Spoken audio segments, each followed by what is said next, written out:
सोना निकालने वाले हैं। तो इसके लिए हमारे पास है यहाँ पर काफी सारे कंप्यूटर के पार्ट्स। ज्यादातर हमने रैम ली है और ये जो पार्ट्स है ये सभी खराब हो रखे कंप्यूटर्स के पार्ट्स है और इनके जो पार्ट्स है इनके अंदर है सोना। जी हाँ गाइस, सोना काफी ज्यादा बहुत ही एक अच्छा कंडक्टर होता है, इसी वजह से बहुत सारे पार्ट्स के अंदर सोने का इस्तेमाल किया जाता है। और हम क्या करने वाले हैं आज की इस वीडियो के अंदर, हम इन सभी खराब पार्ट्स के अंदर से उस सोने को बाहर निकालने वाले। हालांकि ये इतनी सारी जो रैम्स है गाइस, इसकी कीमत है 20,000 रुपए, यानी कि 20,000 के अंदर हमने इस कबाड़ को खरीदा है। अब देखना ये है कि इन रैम्स के अंदर से कितने रुपए का सोना निकल के आता है, लेकिन ये निकलेगा कैसे, वही तो देखने लायक चीज है। इसीलिए शुरू से लेकर एंड तक इस वीडियो को पूरी देखना और अभी के भी लाइक कर दो यार। इसके अंदर 1 महीना लगने वाला है, वीडियो तो 10 मिनट की है बस।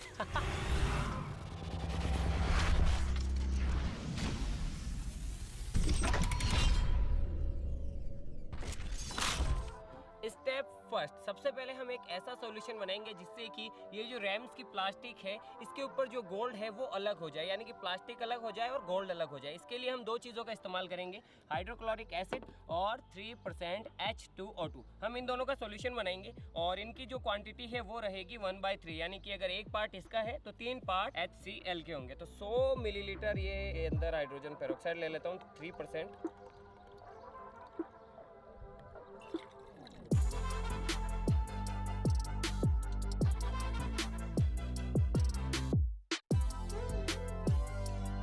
गाइज अब इन सभी रैम्स को इस सॉल्यूशन के अंदर डाल देते हैं ताकि रिएक्शन शुरू हो सके। गाइज यहाँ पे मेटल की रिएक्शन हो रही है और हाइड्रोजन गैस बनना स्टार्ट हो गई है छोटे छोटे बबल्स के रूप में। ये गई इस सॉल्यूशन के अंदर और अब ये जो सॉल्यूशन है इसे हमें रखना पड़ेगा लगभग 6 से 7 दिन तक, ताकि रिएक्शन अच्छे से हो जाए और सारा सोना बाहर निकल जाए।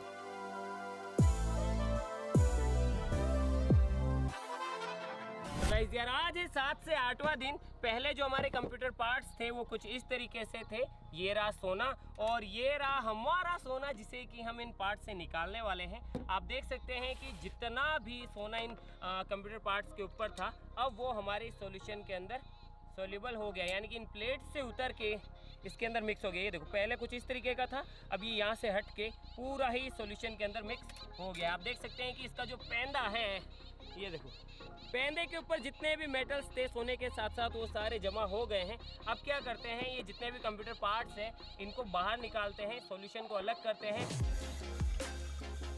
अब ये जो पार्ट्स है हल्का फुल्का इनके अंदर भी सोना है तो उसे पानी से धो लेते हैं और धो के उसे भी इसके अंदर मिक्स कर देंगे। फिर इस पूरे सॉल्यूशन को फिल्टर पेपर की मदद से फिल्टर करेंगे।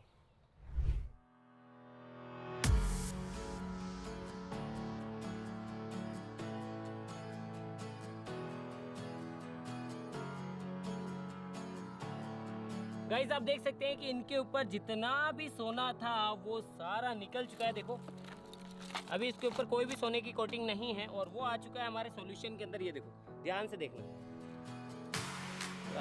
ये जो चमकने वाली चीज़ दिख रही है ना यही है गाइस हमारा गोल्ड, और बहुत सारा गोल्ड उसके अंदर भी है इसके अंदर भी है।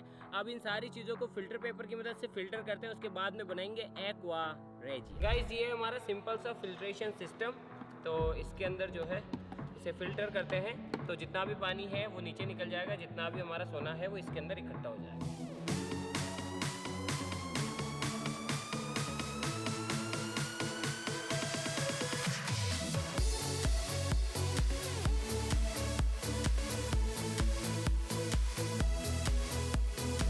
गाइज यार आज है चौथा दिन और फाइनली हमने हमारे गोल्ड को फिल्टर पेपर की मदद से फिल्टर करके उसे सुखा भी लिया है। लेकिन इसके साथ साथ में पीसीबी के ऊपर जो ग्लू था, हल्के हल्के प्लास्टिक के जो पार्टिकल्स थे वो सारे भी हमारे इस मिक्सचर के अंदर आ गए हैं। तो इसके अंदर गोल्ड भी और बहुत सारा कचरा भी है। तो अब वक्त है एक्वा रेजिया बनाने की। तो गाइज यार आपको पता है कि एक्वा रेजिया के अंदर जो गोल्ड है वो सोल्यूबल होता है। तो होगा ये कि एक्वा रेजिया के अंदर जब हम इस मिक्सचर को डालेंगे तो जितना भी गोल्ड है वो तो एक्वा रेजिया के अंदर घुल जाएगा, यानी कि मिक्स हो जाएगा। तो ये वाला जो प्रोसेस है एक्वा रेजिया बनाने का ये थोड़ा सा खतरनाक है, इसीलिए सेफ्टी फर्स्ट गाइस, क्योंकि इसके अंदर यूज में लिया जाएगा नाइट्रिक एसिड और हाइड्रोक्लोरिक एसिड कंसंट्रेटेड, जो कि बहुत ज्यादा खतरनाक होता है, कैरोसिव होता है, हाथ को जला सकता है, आंख में लग गया तो अंधा कर सकता है, मुंह पे जल लगा तो मुंह को जला सकता है, इसीलिए safety first. Guys aqua regia बनाने के लिए हम जो है 3 पार्ट तो हाइड्रोक्लोरिक एसिड का लेंगे और 1 पार्ट जो है नाइट्रिक एसिड का, यानी कि इसका जो रेशियो होगा एसिड्स का वो होगा 3/4।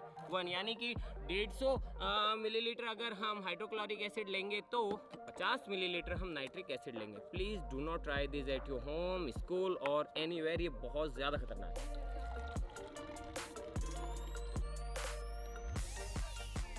गाइज आप देख सकते हैं कि हमने यहाँ पे हमारा जो एक्वारेजिया है वो तैयार कर लिया है। गाइज अब जो है यहाँ एक्वारेजिया के अंदर ये अपना जो मिक्सचर है इसे मिक्स करते हैं, लेकिन जो गोल्ड पार्टिकल्स है वो बहुत ज़्यादा पतले हैं। इसको इसमें डालूंगा तो बहुत सारे गोल्ड पार्टिकल्स उड़ जाएंगे, इसीलिए मैं क्या करता हूँ एक्वारेजिया को सीधा ही इसके अंदर डाल देता हूँ।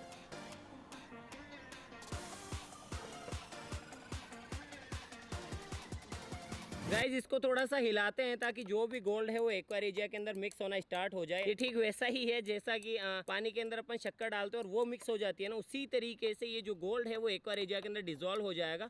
और उसके बाद में जब अपन क्या करते हैं पानी को बॉईल करते हैं तो वो शक्कर फिर से बच जाती है ना, उसी तरीके से अपन जो है गोल्ड को भी इससे अलग कर लेंगे। यहाँ पे बॉईल नहीं करेंगे, यहाँ पे अपन जो है इसके अंदर एक और केमिकल डालेंगे जिससे कि जो गोल्ड है वो अलग हो जाएगा और ये जो अपना एक्वारेजिया है वो अलग हो जाएगा।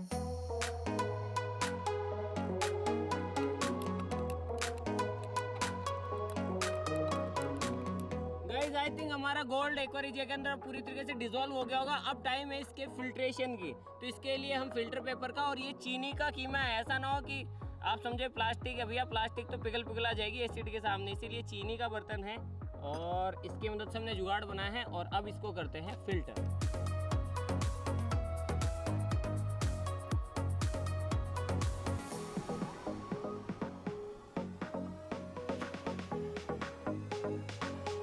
अब गाइज इस प्रोसेस के अंदर क्या होगा कि जो गोल्ड है वो तो एक्वारेजिया के अंदर डिसॉल्व्ड है, लेकिन बाकी सारी चीज़ें वो डिसॉल्व नहीं हुई है, तो वो सारी तो फिल्टर हो जाएगी और गोल्ड डिसॉल्व हुआ हुआ एक्वारेजिया नीचे यहाँ पे आ रहा है, इसके अंदर गोल्ड है, बाकी सारी अशुद्धियाँ यहीं पे फिल्टर हो जाएगी।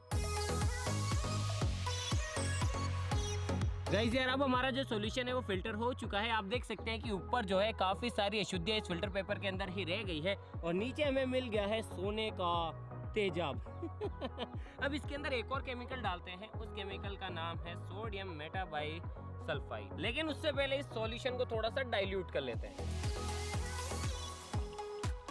गाइस अब इस डाइल्यूटेड सॉल्यूशन के अंदर हम डालते हैं सोडियम मेटाबाइसल्फाइड। ये क्या करेगा, ये गोल्ड को अलग कर देगा, लेकिन ये प्रोसेस भी खतरनाक है क्योंकि इसके अंदर से सल्फर डाइऑक्साइड गैस निकलेगी जो कि जहरीली है। थोड़ा सा सावधानी से करना होगा, बिल्कुल धीरे धीरे मिलाएंगे, इसके अंदर हल्का हल्का है ना।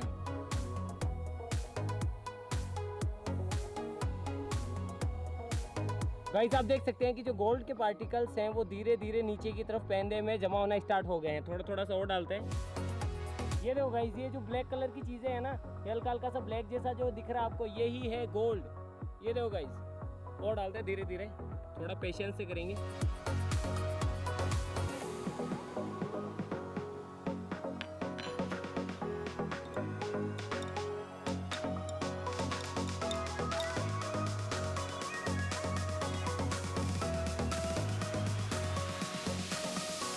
गाइज ये जो प्रोसेस है काफी लंबा चलेगा।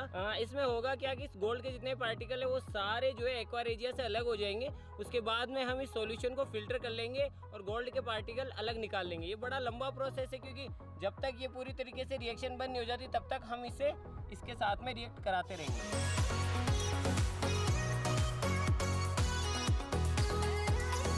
गाइस गोल्ड निकालना इतना भी आसान नहीं है। गोल्ड निकालते निकालते यहाँ पे तो जो है गमछा भी खुल गया मेरा। तो गाइस यार एक्चुअली क्या है, लास्ट स्टेप के अंदर हमने क्या किया था, हमने जो है सोडियम मेटाबाइसल्फाइड डाल के जो गोल्ड के जितने भी पार्टिकल थे उनको सॉल्यूशन के अंदर से अलग कर लिया था और लास्ट के अंदर फिर हमने उस सॉल्यूशन को फिल्टर किया और गोल्ड को अलग निकाल लिया। गाइस ये आप जो देख रहे हैं ना ब्लैक ब्लैक, और इसके अंदर भी आप ये जो देख रहे हैं ब्लैक और बैंगनी, ये एक्चुअली में गोल्ड ही है। तो अब आती है नेक्स्ट स्टेप। नेक्स्ट स्टेप के अंदर अपन क्या करेंगे, इस फिल्टर पेपर के अंदर जो गोल्ड है, इस फिल्टर पेपर के अंदर जो गोल्ड है, अब अपन इन सारी चीजों को, सारे गोल्ड को एक जगह पे इकट्ठा करेंगे और उसे मेल्ट करेंगे ताकि एक सॉलिड गोल्ड का पीस हमें मिल सके। लेकिन इसके अंदर मुश्किलें ये आती है, क्रूसिबल गोल्ड का जो मेल्टिंग टेम्परेचर है वो बहुत ज़्यादा हाई होता है।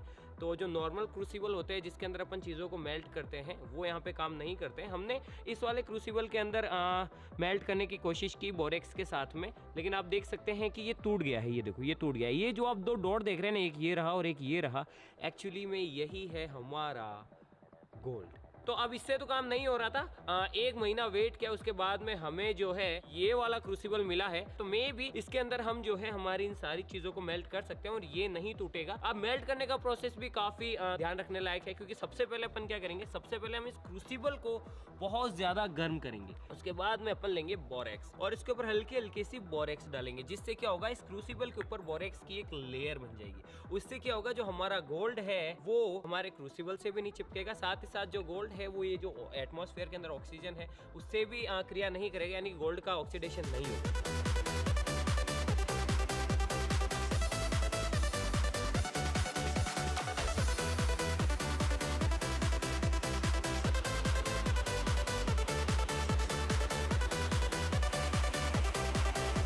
गाइस, एक फिल्टर पेपर हमने इसमें मेल्ट कर दिया है। अभी इसको और ज्यादा मेल्ट करना पड़ेगा। पहले सारे पेपर्स हम इसके अंदर मेल्ट कर ले, उसके बाद जो है खोला, ध्यान से इसके ऊपर सोना है, ऊपर रहना चाहिए।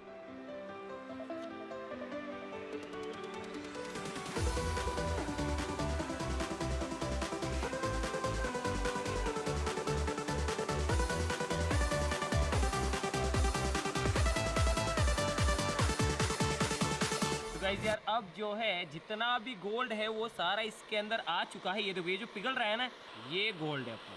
तो अब इसको क्या है कि सारी जगह ये जो फैला हुआ है, अब इसको सारे को एक जगह करने के लिए हम इसमें और बोरेक्स डालेंगे। बोरेक्स को मेल्ट करेंगे बहुत ज़्यादा हाई टेम्परेचर पे। तो फिर क्या होगा कि मेल्ट के अंदर सोना सोना अलग हो जाएगा, बोरेक्स अलग हो जाएगी। आई होप बोरेक्स डालते डालो।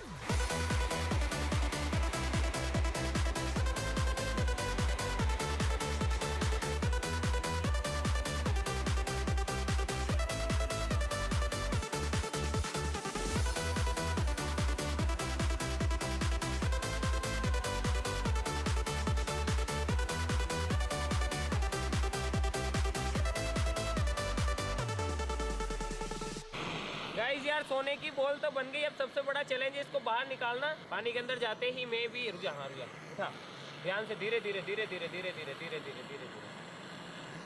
हाँ, उठा। बॉल इसके अंदर गिरनी चाहिए। हाँ, आजा आजा आजा। हाँ हाँ हाँ हाँ, रुक जा। तो गाइस, ये रही हमारी सोने की बॉल, छोटी सी इसके अंदर। चलो इसे बाहर निकालते हैं, ऐसे निकाल लेते गाइस। तो गाइस यार, ये है गोल्ड जो कि हमने रिकवर किया है PCB से। हाँ भाई, बस इतना ही है। आप क्या सोच रहे थे कोई किलो 2 किलो निकलेगा? अरे यार, 14,000 रुपए की तो PCBs थी और बहुत सारा गोल्ड तो प्रोसेस के दौरान भी इधर उधर हो जाता है। लेकिन फाइनली आप देख सकते हैं कि हमारा जो प्रोसेस है कितने अच्छे से काम किया है कि ये रहा गोल्ड का एक छोटा सा टुकड़ा हमें यहाँ पे मिला है। आपको पता है गोल्ड कितना ज्यादा महंगा। ओह वाह यार, सोना की नहीं चमक रही हो। सोना, ये तो सोना की चमक। इसको हल्का सा घिसते हैं गाइस।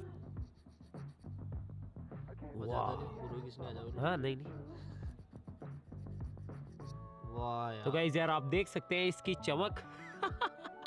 तो गाइस यार, फाइनली अब आप ये कह सकते हैं कि अगर हमारे पास नॉलेज है तो हम घर पे मिलने वाली चीजों का इस्तेमाल करके भी गोल्ड की रिकवरी कर सकते हैं। हाँ, मैं ये तो नहीं कहूंगा कि ये कोई प्रैक्टिकल मेथड है गोल्ड रिकवरी का। अगर लार्ज स्केल पे इस चीज को किया जाए, जितने भी स्पेयर पार्ट्स है, बड़ी बड़ी फैक्ट्रीज में इस चीज को किया जाए तो प्रॉफिटेबल हो सकता है। लेकिन ये तो खैर प्रॉफिटेबल तो नहीं है। PCB से हो सकता है मे बी कि इसके अंदर कुछ और भी मेटल्स का मिश्रण हो। हमने हमारी तरफ से पूरी कोशिश की। ले भाई, इसको संभाल के रख दे। तो गाइस, आज के लिए बस इतना। आप सब मिलते हैं इसकी नेक्स्ट वीडियो के अंदर किसी नए टॉपिक के साथ में। तब तक के लिए जय हिंद, जय